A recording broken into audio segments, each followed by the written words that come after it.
تفسیر القرآن آج کا سبق سورۃ النمل آیت نمبر 41 سے 42 تک۔ اعوذ باللہ من الشیطان الرجیم، بسم اللہ الرحمن الرحیم۔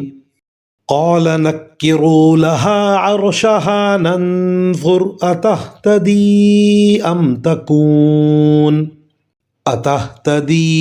ام تکون من الذین لا يهتدون فلما جاءت قیل اہکذا عرشک قالت کأنہ ہو وَأُوتِينَا الْعِلْمَ مِن قَبْلِهَا وَكُنَّا مُسْلِمِينَ۔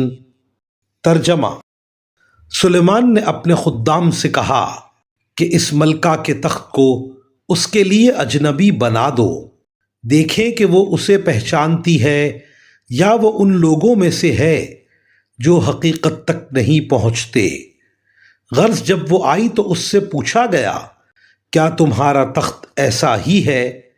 کہنے لگی ایسا لگتا ہے کہ یہ تو بالکل وہی ہے، ہمیں تو اس سے پہلے ہی آپ کی سچائی کا علم ہو گیا تھا اور ہم سر جھکا چکے تھے۔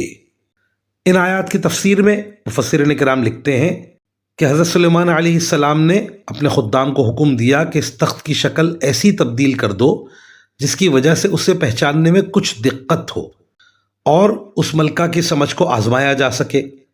بلقیس سمجھ گئی کہ اس تخت کی شکل میں کچھ رد و بدل کیا گیا ہے، اس لیے اس نے ایک طرف تو یقین ظاہر کرنے کے بجائے یہ کہا کہ ایسا لگتا ہے، لیکن دوسری طرف یہ بھی ظاہر کر دیا کہ وہ اپنے تخت کو پہچان گئی ہے۔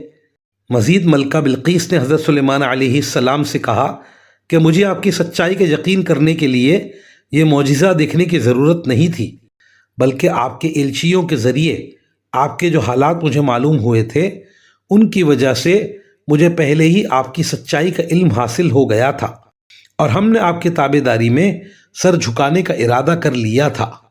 وآخر دعوانا ان الحمد للہ رب العالمین۔